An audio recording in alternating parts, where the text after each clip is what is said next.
Hello, I'm Shanna Smith, and today I will be talking about a case study when a student's rights are wronged. The very first section will go ahead and summarize the situation. It happened in present day. This is a high school serving about 3,200 students with a combination of original school buildings and then relocatable classroom trailers. So right now, a student is unable to access a core class, which he was previously enrolled in, due to an injury requiring a wheelchair that he incurred during a high school football game. So this is happening in Dover Unified School District, Nottingham High School. And then who is involved in this? Our student is Miguel Hernandez, his parents, Ms. Gusman, the school counselor, Dr. Harvey, the superintendent, and myself serving as the high school principal. The main issue is the parents and student are concerned that a core requirement class that the student was previously enrolled in cannot be physically accessed by a student in a wheelchair. So what are the legal and ethical concerns here? Well, I think we do have a FAPE violation.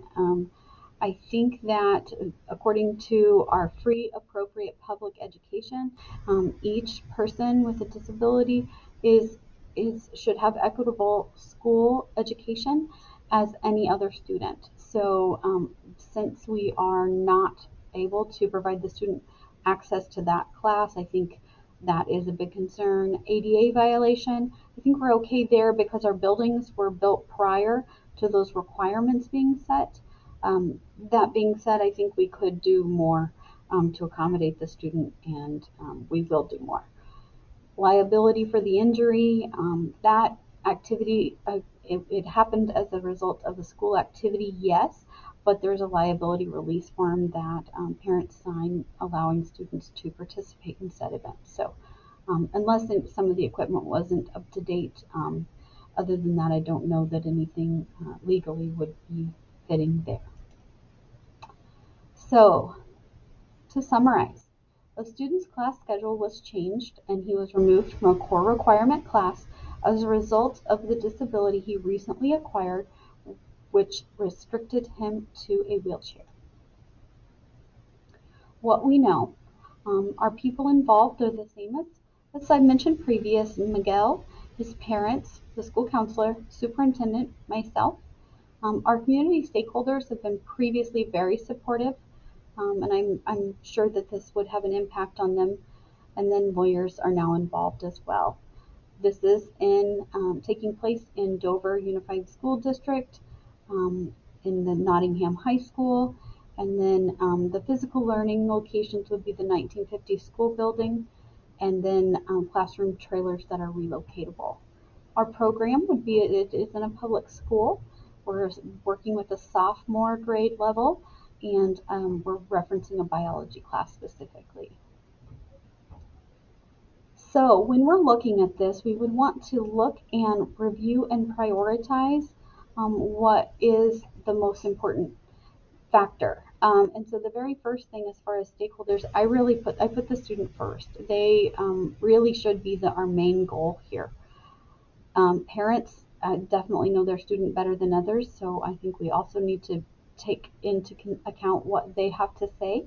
Administrators, they're ones that can make things happen. The counselor, our community, and look at our building as well.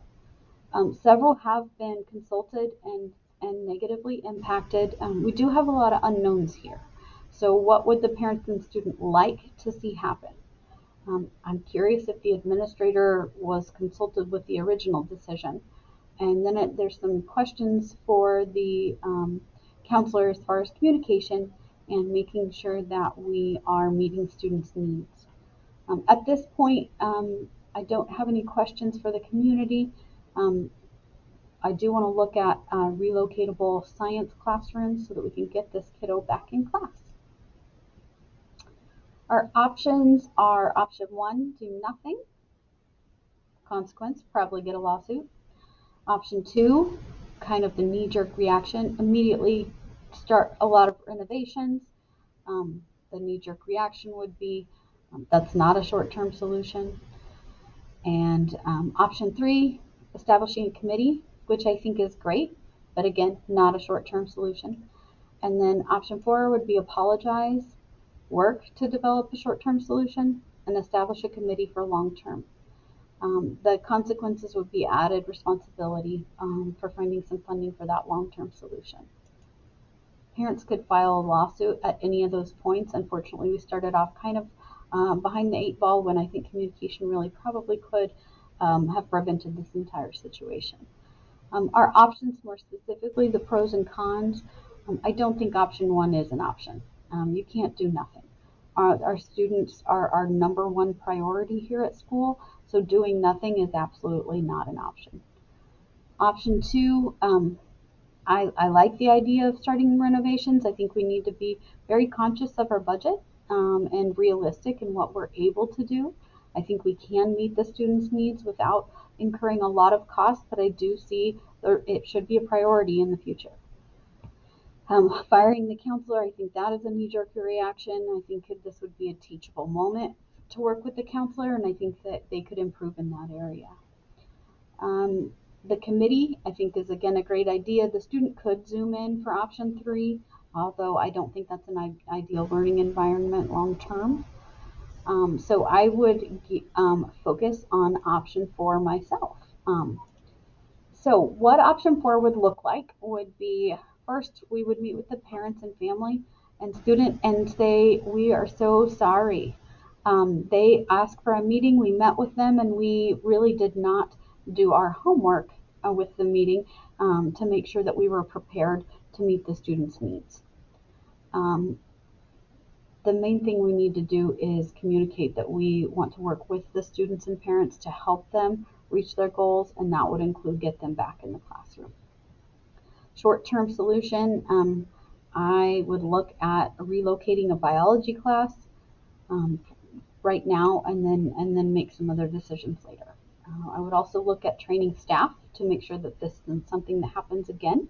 We want to make sure that we're providing accommodations and equitable education for all of our students, and focus on communication with our families when these situations arise. And then establish a committee long-term to make sure that we have an ADA compliant classroom of every type, so that if a situation like this would happen in the future, we could do some switching of classrooms, and I think we could meet the students' needs without incurring a large amount of debt in the short term. Here is a visual of my ADA improvement plan. So within the first week, actually the first day, I would want to work with my staff and brainstorm options. My current staff that I get to work with are phenomenal, and they are great about rolling with it. So my staff now is very flexible, and so I could see us switching a classroom very quickly.